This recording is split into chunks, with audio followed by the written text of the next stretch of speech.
This channel does not promote any violent, harmful, or illegal activities. All content provided by this channel is meant for an educational purpose only. Top quality और consistent performance के लिए सिर्फ silver pump नाम याद रखना। বেসরকারি হাসপাতাল থেকে আজই ছাড়া পাচ্ছেন ট্যাংরার প্রণয় দে এবং তার ছেলে। প্রণয়কে নিয়ে যাওয়া হচ্ছে এনআরএস এর অর্থোপেডিক ওয়ার্ডে। প্রণয়ের ছেলেকে কোথায় নিয়ে যাওয়া হবে তা এখনো স্পষ্ট নয়। বেসরকারি হাসপাতাল থেকে প্রণয় দে তাকে নিয়ে যাওয়া হচ্ছে এনআরএস এর অর্থোপেডিক ডিপার্টমেন্টে, অর্থোপেডিক ওয়ার্ডে, কিন্তু তার ছেলেকে কোথায় নিয়ে যাওয়া হচ্ছে তা এখনো পর্যন্ত স্পষ্ট নয়। ঘটনার পর থেকেই বেসরকারি হাসপাতালে চিকিৎসাধীন ছিলেন প্রণয় দে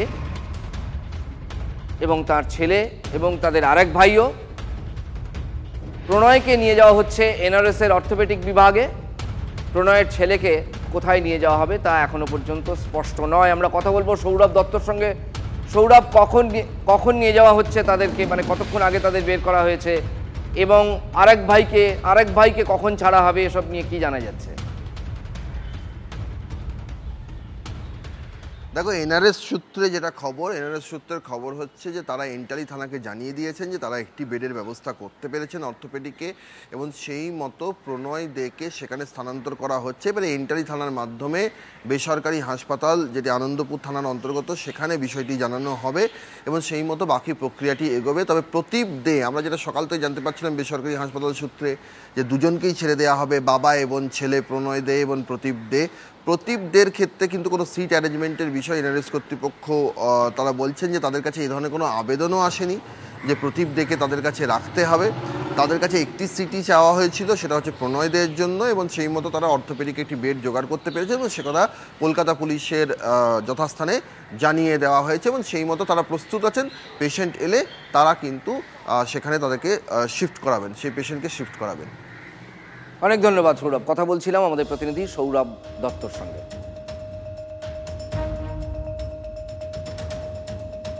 প্রণয়ের বয়ান এবং ময়নাতদন্তের রিপোর্টের মধ্যে বিস্তর অসঙ্গতি, অর্থাৎ সাযুজ্যের অভাব।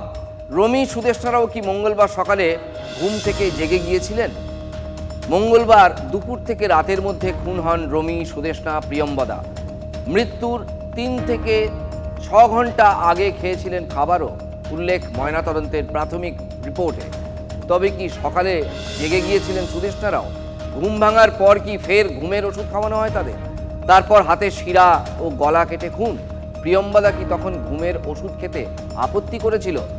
জোর করে দ্বিতীয়বার ঘুমের ওষুধ খাওয়ানো হয় প্রিয়ম্বদাকে। ময়নাতদন্তের রিপোর্টে প্রিয়ম্বদার শরীরে আঘাতের চিহ্ন কেন?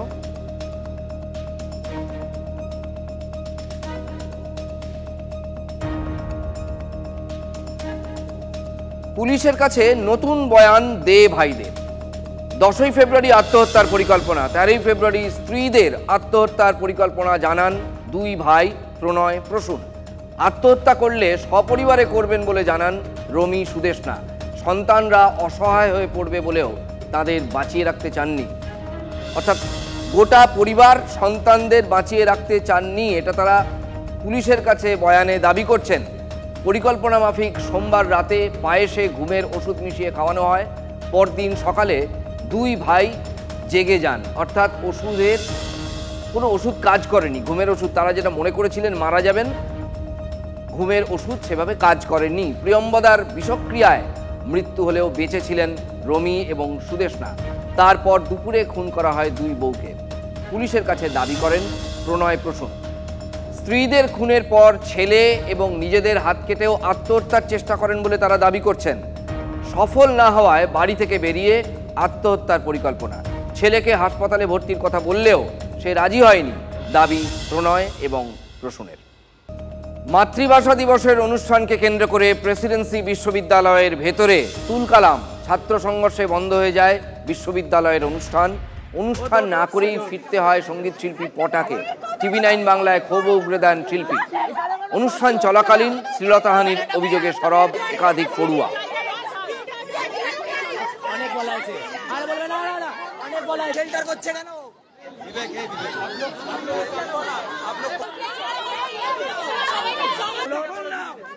বেশ, এটা কোনো পাড়ার জলসা নয়। দেখুন, এটা একটু আগেই আমরা পবিত্র সরকারের সঙ্গে কথা বলেছিলাম, বিশিষ্ট শিক্ষাবিদ। তিনি বলছেন এটা তো কোনো পাড়ার জলসা নয়, কোনো মহল্লার জলসা নয়। ঐতিহ্যবাহী প্রেসিডেন্সি বিশ্ববিদ্যালয়ের, তাও আবার আন্তর্জাতিক মাতৃভাষা দিবসের অনুষ্ঠান, সেখানে যদি এই কাণ্ড হয়, এটা মোটেই কাঙ্ক্ষিত নয় এবং অভিপ্রেত নয়। আমরা কথা বলবো, আমাদের প্রতিনিধি সরাসরি লাইভে রয়েছেন সুমন মহাপাত্র। সুমন, এটা সূত্রপাত কি থেকে, এবং এই যে যারা হাত তুলে কথা বলছেন, মঞ্চে উঠে পড়ছেন, একজন অপরকে বোঝানোর চেষ্টা করছেন, এই চরিত্ররা কারা একটু যদি বলো।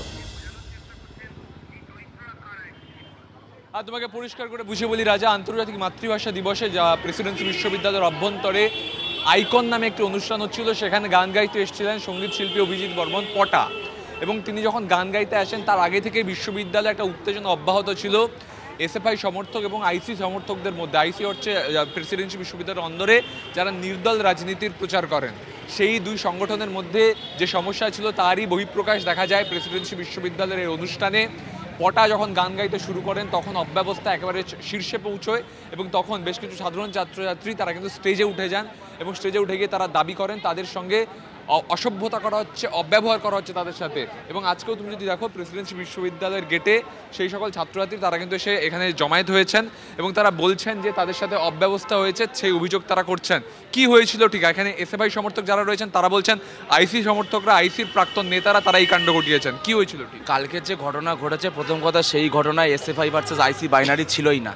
জেনারেল স্টুডেন্টদের যে একটা ইভেন্ট পিইউসিএল, সেইটাকে কেন্দ্র করে গত পরশু ঝামেলা তৈরি হয়। পিইউসিএলের সাথে যুক্ত যারা প্রেজেন্ট স্টুডেন্ট, তারা এখান থেকে গার্ডেল নিয়ে যাচ্ছিল, আওয়াজ হয়েছিল, তখন আইকনের গানে একটু ডিস্টার্ব হওয়ায় আইকনের পাস আউট সিনিয়ররা তাদেরকে এসে হুমকি দেয়, ধমক দেয়, গালিগালাজ করে।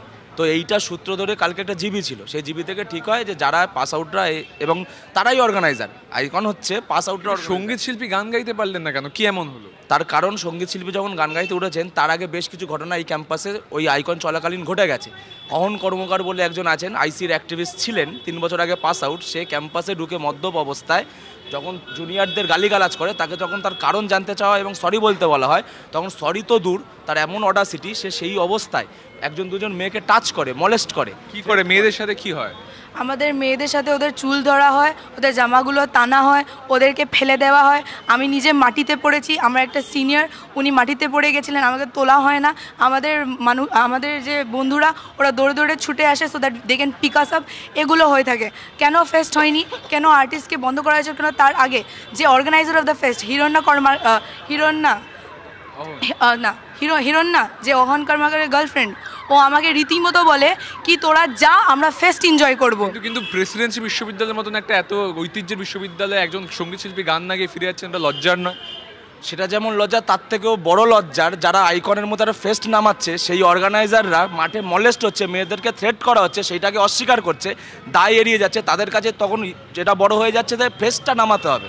আমার কাছে অন্তত সেইটা বেশি লজ্জার, যে ফেস্ট চলাকালীন এই পড়ুয়ারা প্রেজেন্ট স্টুডেন্টদেরকে থ্রেটেন হতে হচ্ছে এবং তাদেরকে মলেস্টেড হতে হচ্ছে।